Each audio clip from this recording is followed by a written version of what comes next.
Okay, look, I've got some hang-ups about the gaming world. It's totally because I was with a man-child who spent more hours playing God of War than battling the bathroom remodel. But the gaming world is huge, and I give it respect. It's also pretty male-driven. So when Sam Maggs was hired to do this incredibly popular Knights of the New Republic remake, there was a lot of pushback because Sam is a she. She writes video games, comics, is an author of many books, especially in the nerdverse. In this episode of Traverse Talks, Sam Maggs discusses changes in the gaming industry from who is creating to who owns it, and about the core of what makes games so compelling, the immersive story where you have agency.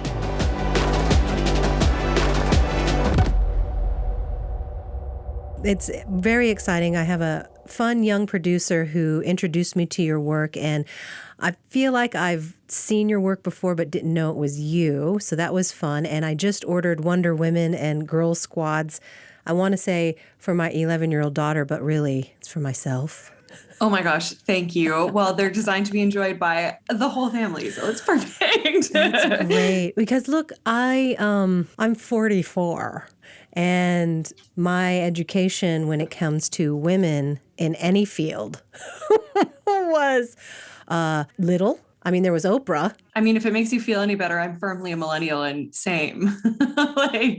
Exactly. So I'm so glad that there's a fun, vibrant, colored books out that you've helped create and write so I can educate myself of all the missing parts in my history that I need to know about.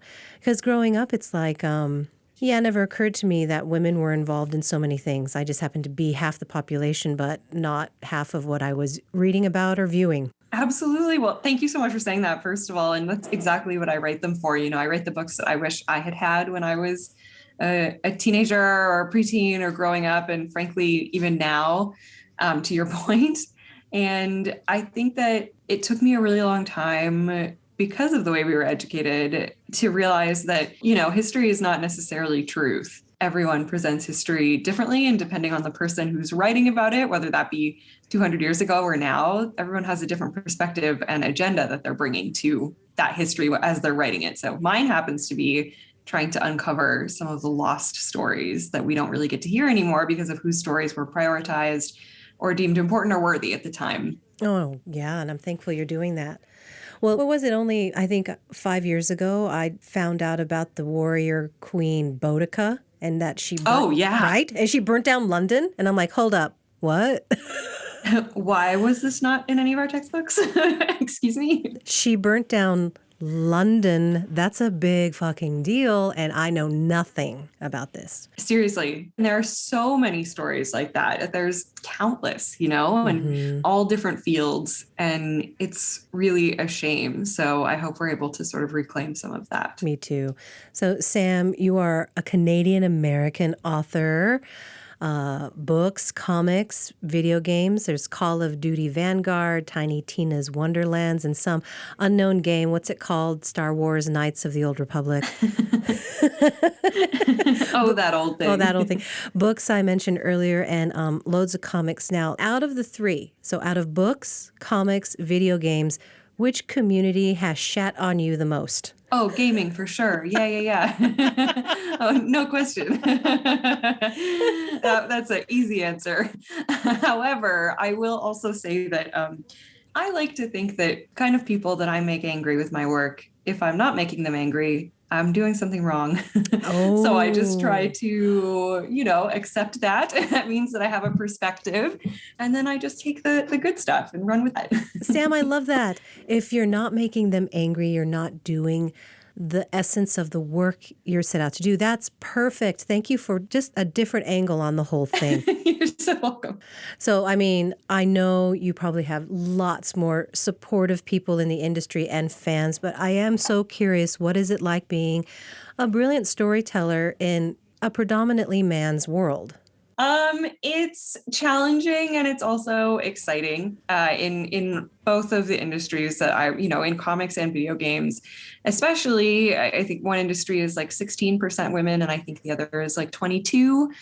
So we're still really lagging there in terms of behind the screen and behind the page representation. So I do find myself often being the only woman in the room, and that can present a series of challenges in that I think a lot of the times places will hire people like me either to look like they're being progressive without actually wanting to do the work, or because they think they want to do it, but then when you bring up the things that they hired you to do, you get a lot of pushback because, change is hard. There's ultimately, we're making products as well as art. So there's nervousness about making money and, capitalism and all of that. And it can be difficult sometimes to be the voice that's trying to say, I know you guys aren't bad people, but your representation of these characters is lagging, or your diversity behind the scenes is lagging. That can be interpreted in like a bunch of different ways that aren't always positive. So I've had experiences with folks over the years who are not super stoked about hearing that kind of feedback. And then I've also had experiences with people who are really grateful for it and end up making, great art out of, looking in places or for people that they would never have looked at before. So it's a great opportunity. I would not be in this position were it not for women before me who had it even harder. And so I have it a little bit easier than they did. And I think it's my responsibility to make it a little bit easier for the girls and women and non-binary people and queer people who come into these environments after me. You're like long road goals here, right? And a higher communal mentality about it all and your place in it. But Sam, aren't there times that you feel a bit drained by it? Yeah, it's exhausting. I'm gonna be honest with you. I'm very fortunate. I'm at a place in my career now where I'm able to say like, hey, these are my priorities. If this doesn't align with your priorities for like a place that I'm interviewing or whatever, then we're not going to get along. Like, this is not going to be a productive work environment or fruitful for either one of us. So like, let's not even bother. You know what I mean? Yeah. And so all the places that I work now generally are places that know who I am, what I have to say, what my perspective is, what my voice is, like why I'm bringing that to the table, and are really open to that. So I'm fortunate at this point now, but it is exhausting. And, I'm queer and I'm a woman, but I'm also white. So for people of color as well, like there's all these other marginalizations that can intersect. And it is exhausting. It is exhausting having to do the work all the time and to see slow progress. But I do think we're seeing progress, and that's encouraging. It can be hard though. I mean, it puts a lot of pressure on the marginalized people to always be the ones putting their neck on the line to advocate for change. And I've definitely been on the receiving end of like some negative, not all bosses have loved me. I'm gonna be straight up with you. And I haven't loved all bosses, so it goes both ways. Well, I'm really struck with that neck on the line thing because, not too long ago in history, literally people were sacrificing their lives to move humanity forward. Yeah. It's so weird to me thinking about that literal sacrifice, but then also an emotional one you do in the virtual world, in this creative content realm. And it does take a toll there too. Yeah, for sure. I mean, it makes it worth it when you get to put something out into the world that touches even one person, and makes them feel seen, or, it's all worth it for those moments. But for me, I try to see where like the people who get nervous or angry about changes or an increase in diversity in these fields come from. Because for a lot of folks, comics or games have been their safe space for a really long time. These are people who haven't largely been accepted other places. And so they're worried about that being taken away or changing and not feeling welcome there anymore. But to those people, I always say, like, I'm not trying to take away Captain America. We're always going to have Captain America. Like, he's not going anywhere. We should just also have Captain Marvel and Black Panther and all these other superheroes. There's no limit to the amount of page space or hard drive space that we have. So there's room enough for representation for everyone. And it's okay to share that space.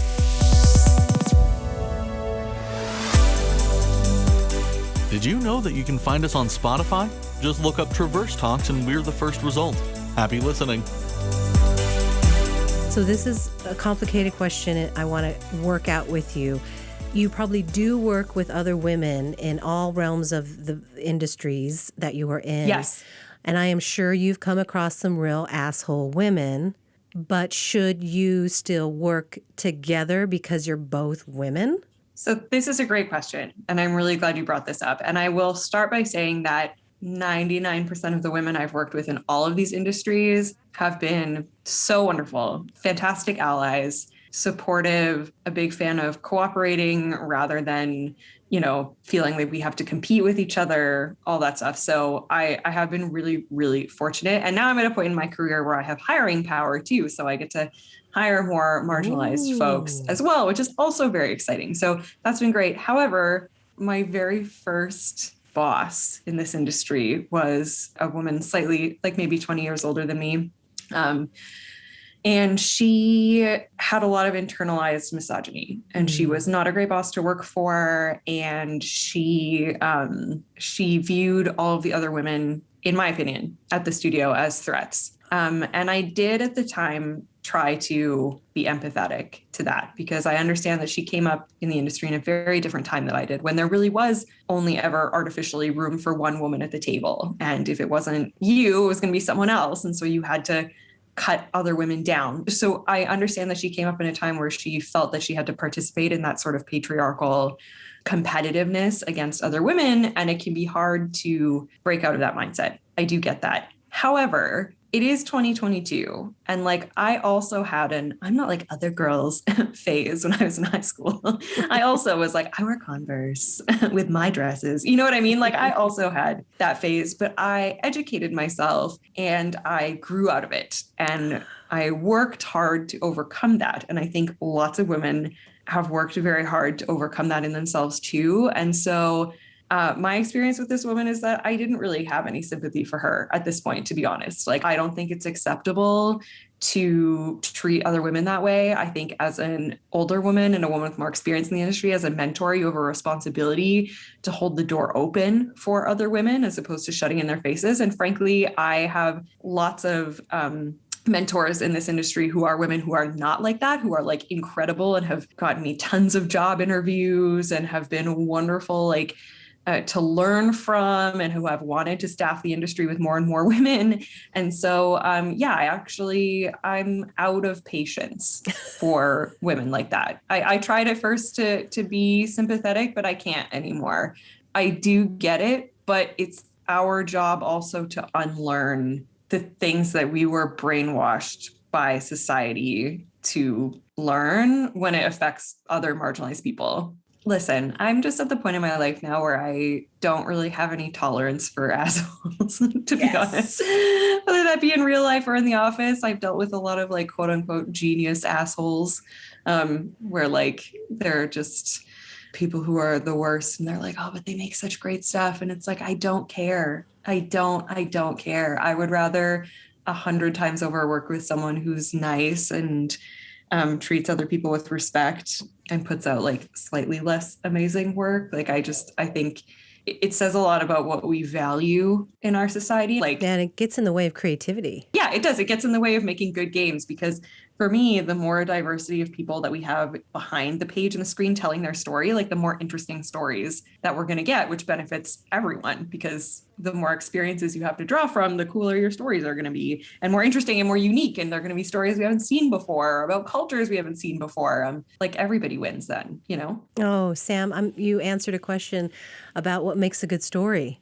I say this a lot, but I have seen every iteration of white man with a light stubbly beard get superpowers that I think there can be. And don't get me wrong, I loved every single one of them. I loved them all. However, only so many different ways you can tell that story, which is why I think people were so excited for films like Black Panther and for, Black Widow and Captain Marvel and stuff like that, and Shang-Chi, because it's like, this is so different. This is so interesting. That's just, I don't know, it's more exciting. No, it's true. I was stoked. I didn't really know Captain Marvel, and so happy to see it. And then having a daughter, realizing how many things I have caught myself perpetuating as far Oh, as, yeah. you know what I mean? Like the earliest one, I told her to quit being bossy. And a friend of mine kind of nudged me aside and said, you know, if Coco was a boy, you wouldn't even say a thing. And I was like, holy shit. Yeah. That's so interesting. I wrote a book, a middle grade book, a fiction book for like 8 to 12-year-olds called Conquest, about twins at Comic-Con participating in a scavenger hunt. And the gal twin, Kat, at a couple points in the book, I had her brother calling her bossy. And I remember my editor specifically being like, no, we don't do that. We will not be doing that. We will be changing this. And I was like, oh my gosh, you're so right. Absolutely. So like I goof up all the time too, but it's good that we hold each other accountable to stuff like that because we learn. Yeah. We're programmed that way, right? Like it's really, Yeah. it can be hard, but you got to be open to fixing it. I want to know what you think makes a good mentor. This is a great question. I've had wonderful mentors who are both men and women, and non-binary in the industry, actually.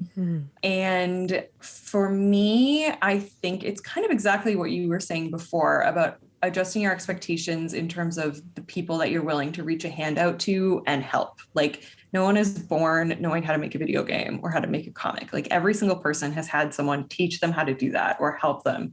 And so for me, the best mentors that I've had have been the ones who have been willing to reach out a hand and say, I see a lot of potential in you, even though I know you don't know how to do this. And I'm going to take time out of my life to teach you how to do this so that you can come up after me and then hopefully teach people after you how to do this. And so my first mentor in the industry was Patrick Weeks. They basically taught me how to write video games, and I'm super grateful for that. And I had only ever written books, like nonfiction books before that. So they were taking a really big chance on me.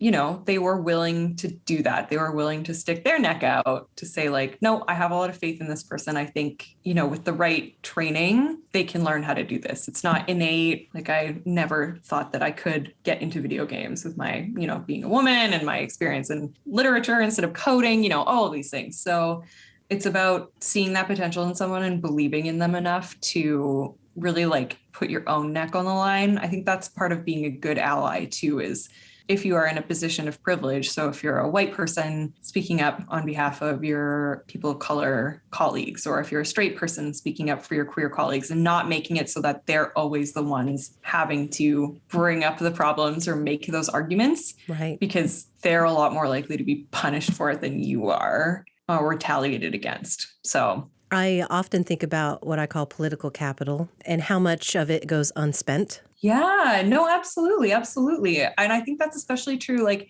I owe a lot to Margaret Stoll, who was one of the first women game writers in the industry. She's been doing it for like 25 years.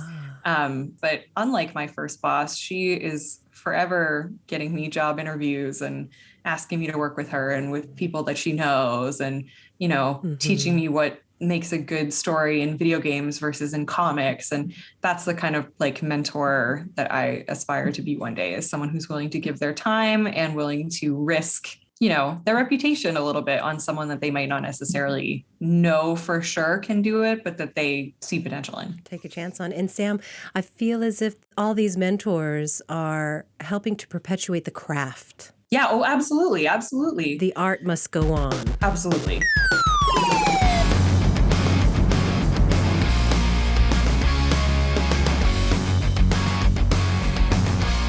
Have NWPB always in your pocket by downloading our free mobile app. Just search for NWPB wherever you get your apps so you can listen to us anywhere.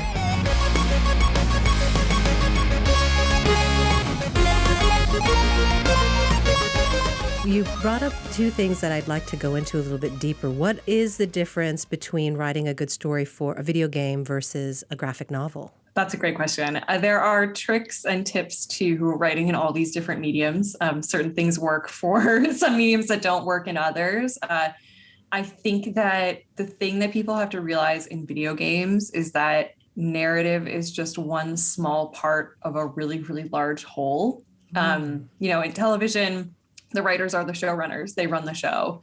In movies, it's the writer and director, and it's all about the story. And in comics too, you know, in comics you share, I would say it's all about the art. So you share that narrative space with the artist.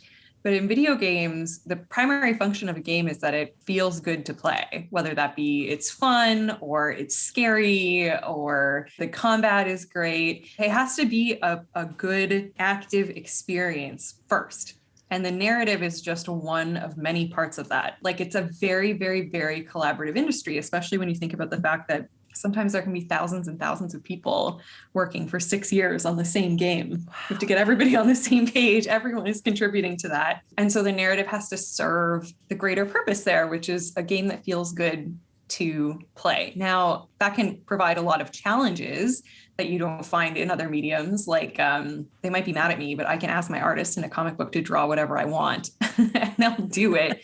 But in a video game, the engine might not be able to support more than one character on the screen at a time, or we might not have a model for that type of character, or there's a lot of like technical limitations that they give you a real box within. You have to keep your storytelling. So there's more challenges in video games, but I think that those constraints also lead to more interesting and innovative methods of storytelling. Whereas comic books like that, you're telling a linear story, and that's great. There's a ton of freedom. You don't have to worry about any VFX budget. You don't have to worry about, it's short for the most part. Like you're kind of an auteur in comics, like between you and your author, you're coming up with whatever you want to say, and nobody's except for your editor is really telling you otherwise. In video games, there's usually like 50 people who have seniority over the writer who are telling you what to do and think they know how to do story better than you do. And sometimes they do and sometimes they don't. But you're serving a lot of masters, right? You have a lot less control that way, but again, those challenges can lead to really interesting and innovative solutions. Yeah. Being creative in a boundary type frame. Yeah. That to me makes you more creative. Agreed. Fascinating insight. Thank you. I was going to ask you if you're suffering less from Smurfette syndrome, but you gave us those percentages, so you still probably are sometimes the only girl in the room. Yeah, sometimes. It's getting a lot better, though. Especially I'm finding in comics now, many of my editors are women, which is amazing. And in games too, a lot of the folks at my level are women or other marginalized people. Where we're still really struggling is in like the leadership ranks. There are not a lot of women in the real in charge, big boss positions. And that can be kind of tough.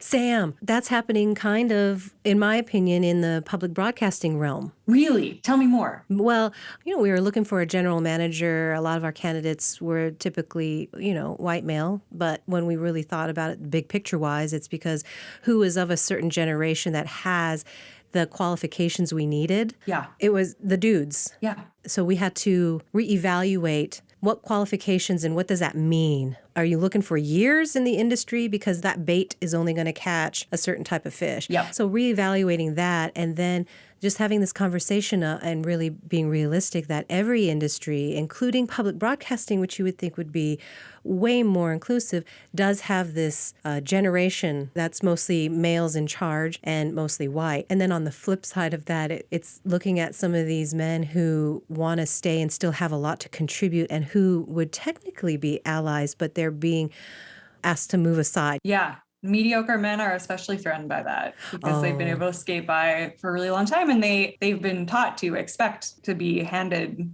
things that now they're having to prove themselves for against marginalized folks, and that can really rub them the wrong way. And it's interesting because that sort of like leadership pattern, you can see it reflected in the art that a lot of these companies make. Like in the last 10 years, I think, a lot of the men who founded these video game studios like 10 or 15 years ago when they were in their 20s, they're in their 40s now. And so we had this sudden influx of games about dads. We had like a million games about dads all of a sudden where they were like, I learned empathy because I had a child and now I want to make a dad game about how like I had a daughter and now I realized women are people, or like I had a feeling for the first time. Like so just every game is about like being a dad now. It's just like it gets so boring after a while because it's like, now we get it. You're a bunch of like Gen Xers who have like a 9-year-old now. It's so true. Yeah, it really is. Wow. I can't wait for our social anthropologist to dive into that one. That's pretty so great. Shit, I love it. Well, I read that you have a master's degree in Victorian literature. I do. I love this. This Yeah. is great. You are the best nerd ever. Tell me about how the train contributed to people's visions of mental illness in literature. Oh my gosh. Thank you for asking me this. I'm This is seriously what curious about this. my thesis was on this. So actually the train and the invention of the train and train travel contributed largely to our modern concept of anxiety and like neural mental illness, because before train travel, if you think about it, if you wanted to get from one place to another, you were taking a horse and carriage and it was going to take you like 3 weeks. So if you left at like 2:30 p.m. in a city and when you got to the next city 3 weeks later and their clock was off by like a couple of minutes, who cares? Like when you were going to see people, you were like, I'm going to come over in the morning. And people would be like, yeah, dope or whatever. Or like, I'll see you in 3 weeks on this day sometime. And people would be like, yeah, okay. But then when trains happened, all of a sudden, all of these cities across the UK had to synchronize their clocks because we had train schedules now. And it was important that people were on time to catch their train and that it arrived in the other city at the appropriate time so it could move on to the next stop. And so suddenly people started carrying pocket watches and an obsession with time and being on time and arriving on time. And this idea of time ticking away became a lot more prevalent. And so a lot of people started to develop anxiety disorders to do with like time, I'm running out of time, I'm more anxious. People also thought that the speeds at which the trains went, like 20 kilometers an hour, would rattle your brain loose. And so there was a lot of association with what they called nervous illness with train travel because you were obsessed with being on time, with, you know, you're rattling around in this carriage. So there was a lot of obsession with like neuroses and nervous illness and the train at that time. Fascinating. Yeah, super odd, eh? But I love the connection. That absolutely makes sense to me. And now I'm wondering if this next level of anxiety we have is because of the new train internet. Yes. Oh, 100%. 100%. Where we're like consuming information, the thoughts of the entire world constantly 24 hours a day. And like, we probably shouldn't do that. I don't think we were like necessarily made for that. So yeah. And the obsession with time persists in like a different way where like I fall victim to this all the time where I'm like, oh my gosh, I'm 33. And if I see a 22-year-old hit the New York Times bestseller list, I'm like, I'm old and decrepit and they've done this thing before me and I'll never make it. And you know, What is that? it's awful. And a lot of teens are being really damaged by this where they feel like, oh, if I don't hit by 25, I might as well just You're like done. throw myself in a crypt and die. You know what I mean? Yeah. So there is this obsession with like, time is ticking. I have to hustle. I have to be I have to successful create right something. now, right I now. have to be a millionaire Yeah. right now. I have to. Yes. Yes, I hate Because that when so I'm much. 40, I won't be able to. And it's like, no, like all the authors you love are like middle-aged. Like people often don't start new careers until they're in their mid-30s and then become really successful. Like there is no time limit on this stuff, but we feel artificially like, Yeah. you know, with these like Forbes 30 under 30 lists and stuff like that, which I think are like really damaging. And I'm not just saying that because they never put me on one, but like rude. First of all, some of us didn't have generational wealth Forbes. It Yeah, took us a little Forbes. longer. Okay. To have the time to write the book. Yeah, I had to pay my rent first. So, Sam, it's been a pleasure chatting with you. I really appreciate you taking the time, and we had a lot of fun discussing the industries that you're in. this was such a blast. Thank you so much. Anytime. You have a good day. You too. Bye. Bye.